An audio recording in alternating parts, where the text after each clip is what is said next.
俄承认对入侵北约领空负责，法国军事基地遭遇不明无人机入侵，俄特工再现英国工业区仓库爆炸，匈牙利空军拦截5架俄军机，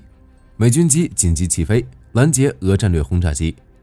北约和欧盟已向俄罗斯宣战，俄虚假战报夸大前线战果，部队重组，俄军新攻势，乌军空中决战 F-16 击落俄苏34，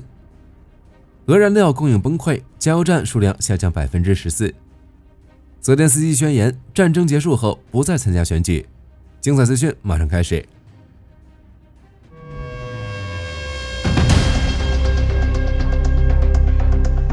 彭博社报道，俄罗斯官员私下里承认对3架米格31入侵爱沙尼亚领空负责，这是对乌军袭击克里米亚的回应。在此之前，克里姆林宫公开否认入侵爱沙尼亚，仅仅表示这3架飞机是从卡累利阿的一个机场完成定期飞行。无论俄罗斯是否承认米格31入侵北约领空，都是不争的事实。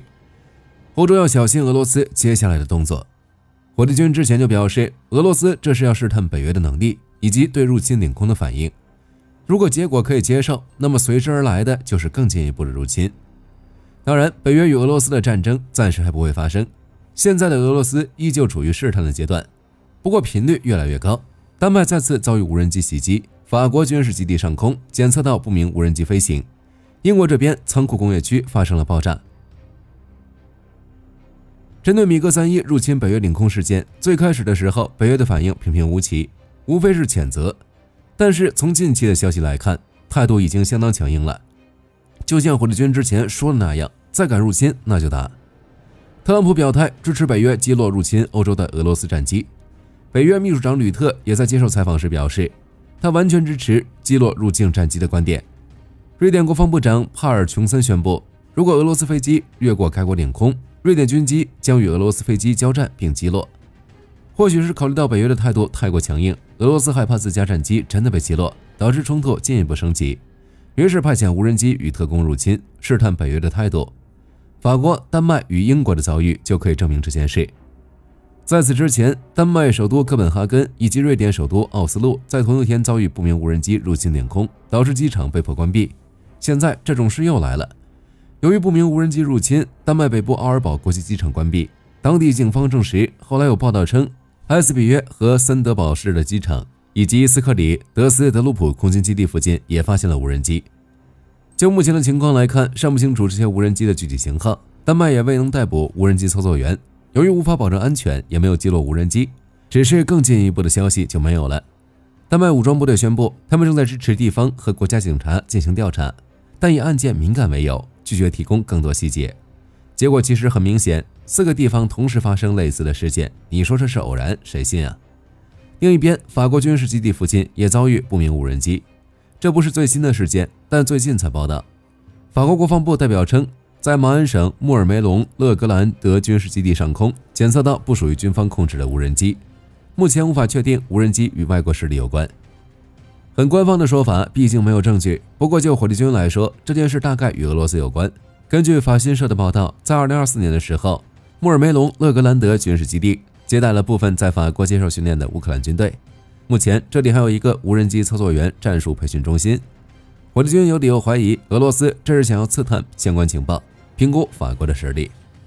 与丹麦、法国相比，英国就很惨了，不是无人机入侵事件，而是实打实的遇袭。英国威尔特郡斯温登一处工业区突发大规模爆炸，现场火光冲天，浓烟滚滚。消防部门立即出动7个救援小组、12辆消防车以及多辆专业救灾车辆，经过数小时奋力扑救，火势才被控制。据了解，爆炸地点是一栋仓库所在的大楼，没有人员伤亡，但工业区多栋建筑严重损毁。英国媒体报道，事故原因仍在调查中。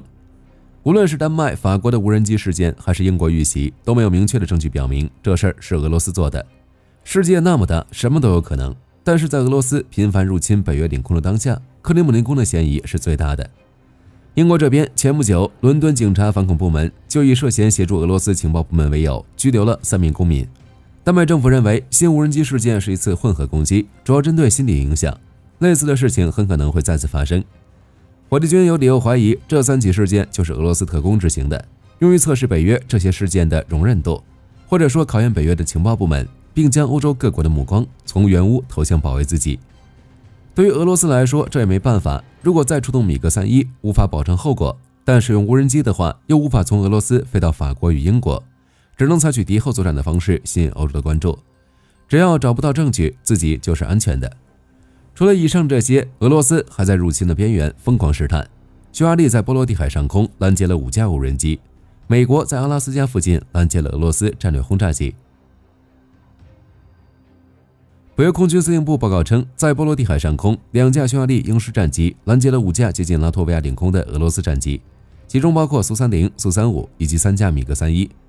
在这次行动中，匈牙利没有公开细节，但北约盟军空军司令部在社交媒体上确认，俄军机最终离开，未进入拉脱维亚领空。当然，这并不能算是匈牙利抛弃俄罗斯。匈牙利是北约成员国，参与了波罗的海空中警戒任务，成员国轮流派战机驻扎立陶宛、爱沙尼亚，拦截靠近或进入波罗的海空域的俄罗斯军机。这次拦截行为属于匈牙利空军执行北约值班任务，并非其单独的政治决定。在此之前，奥尔班一直是欧盟里亲俄的声音，经常批评对俄制裁，强调保持能源合作。在乌俄战争问题上，奥尔班反对向乌提供武器，不允许武器经本国领土运输，一直是北约里最软的一环。不过，从近期的情况来看，匈牙利也有变硬的迹象。斯洛伐克总理菲佐已经被欧盟踢出局，加上美国态度转变，奥尔班知道自己应该怎么做。鹰式拦截俄战机虽然是值班任务，但火力军更希望其成为匈牙利转变态度的开始。另一边，俄罗斯的试探行为蔓延到了美国。北美空天防御司令部报道，俄罗斯2架图95和2架苏35进入阿拉斯加防空识别区，也就是与美国和加拿大领土接壤的国际空域。北美空天防御司令部出动1架E3预警机、4架 F-16与4架 KC-135加油机来识别和拦截俄罗斯飞机。最终，俄罗斯军机留在国际空域，没有进入美国或加拿大的主权领空。按照该司令部的说法，此类飞行很常见，不被视为直接威胁，但经常考验美国和北约的战备状态。问题在于此次行动的时间与国际环境。在此之前，特朗普转变态度，表示乌克兰有能力夺回全部领土，还评价俄罗斯是纸老虎。火力军有理由怀疑这就是俄罗斯的回应，拿战略轰炸机秀肌肉，希望改变特朗普的想法。不过很明显没什么用，还出动战略轰炸机，跟美国没有一样，PR 更强好办。在对北约、欧盟的态度上，拉夫罗夫又开始搞笑了，宣称北约和欧盟已经向俄罗斯宣战，这是真正的战争。对此，吕特金表示，拉夫罗夫的话从未有过任何有用的信息，不必太在意。就火力军而言，如果北约和欧盟参战，乌俄战争就会变成莫斯科保卫战，而不是现在这种情况。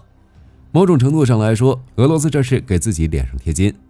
当然，即使是当前的乌俄战争，俄罗斯也顶不住了。为了增强民众的信心，俄罗斯国防部夸大战果，宣称俄罗斯已经胜利。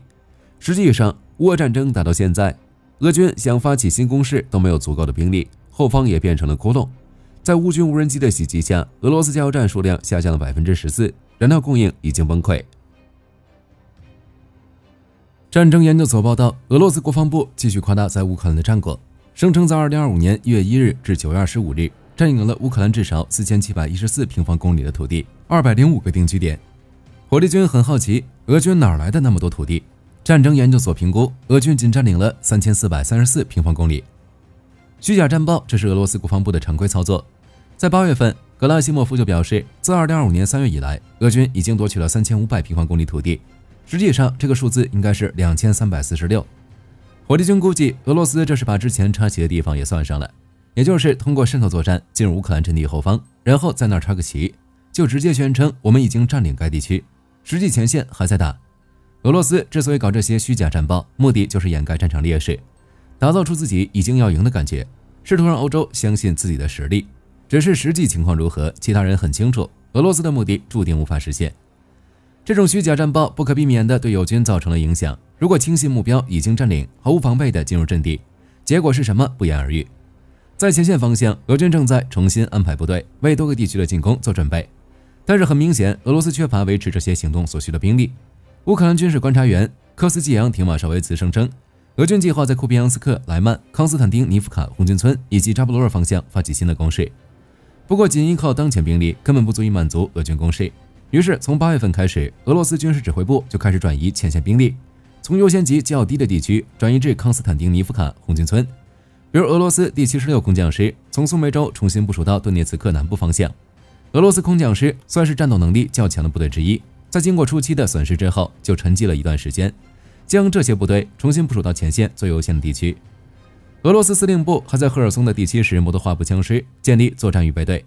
之后计划将其重新部署至莱曼。当前的乌俄战场烈度最高的地区就是康斯坦丁尼夫卡与红军村，俄军将第61海军步兵旅的部队部署至红军村附近。不过根据目前的情况来看，俄军的攻势很弱，即使抽调士兵，依旧缺乏足够的兵力维持攻势。前线方向，乌军 F-16击落苏34，并在克里米亚摧毁2架俄罗斯运输机。根据战争研究所报告，俄军袭击了苏梅市的东北部，但没什么效果，士兵的待遇太差，根本不想进攻。一名北方部队集团的军事博主声称，苏梅州森林中，俄罗斯第44军团司令部正在优先向第30摩托化步枪团的2个前沿指挥所提供物资，包括互联网、暖气和其他便利设施。其他的士兵就要被牺牲了，比如强迫前线士兵拿自己的钱取暖，待遇不行就算了，战场防御也不好，没有足够的防御工事来抵御乌军的袭击。库皮扬斯克方向，乌克兰无人机团指挥官报告称，阻止了俄军推进。就目前的结果来看，俄军并没有控制库皮扬斯克的任何地区，但破坏与侦察活动的频率很高，并假扮乌克兰人进入该城市，秘密建立观察点。至于前线士兵的待遇，比苏梅的俄军还要惨。在苏梅这边，好歹只是自己掏钱取暖，但是在库皮扬斯克，俄军直接派督战队上场，强迫士兵过河。战场热点加上过河，火力军看不到任何可能实现的可能。马绍维茨表示，库皮扬斯克西北郊俄罗斯第6集团军的人员不足以维持攻势，想要拿下库皮扬斯克，必须额外分配1到2个师的兵力进行进攻行动。但是很明显，俄罗斯做不到这点。如果攻势停止，接下来就是乌军的反攻时刻。莱曼方向，由于装备损失太大，俄军的战术还是老样子，以小型步兵群进行攻击，利用树叶进行掩蔽。但随着树叶变薄，到2025年秋冬季，这种策略就不行了。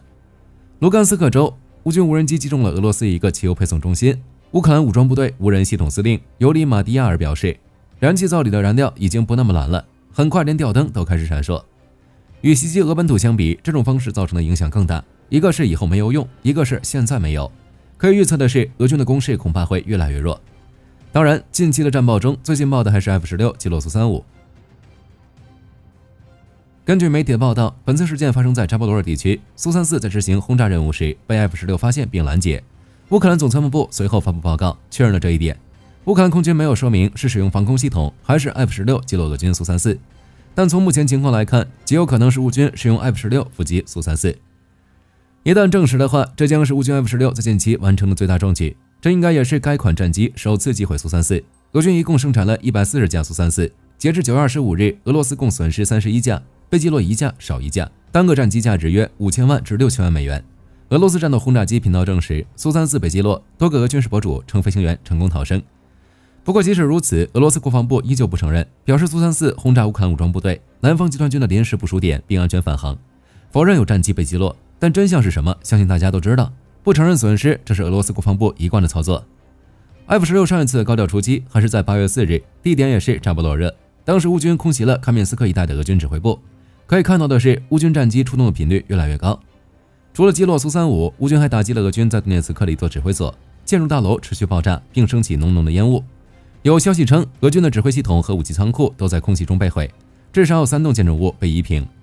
这一系列战绩都证明了一件事：乌俄前线制空权已经发生变化，乌克兰空军已经可以频繁展开空袭，扰乱俄军的攻势。相比之下，俄罗斯空天军的出动频率越来越低。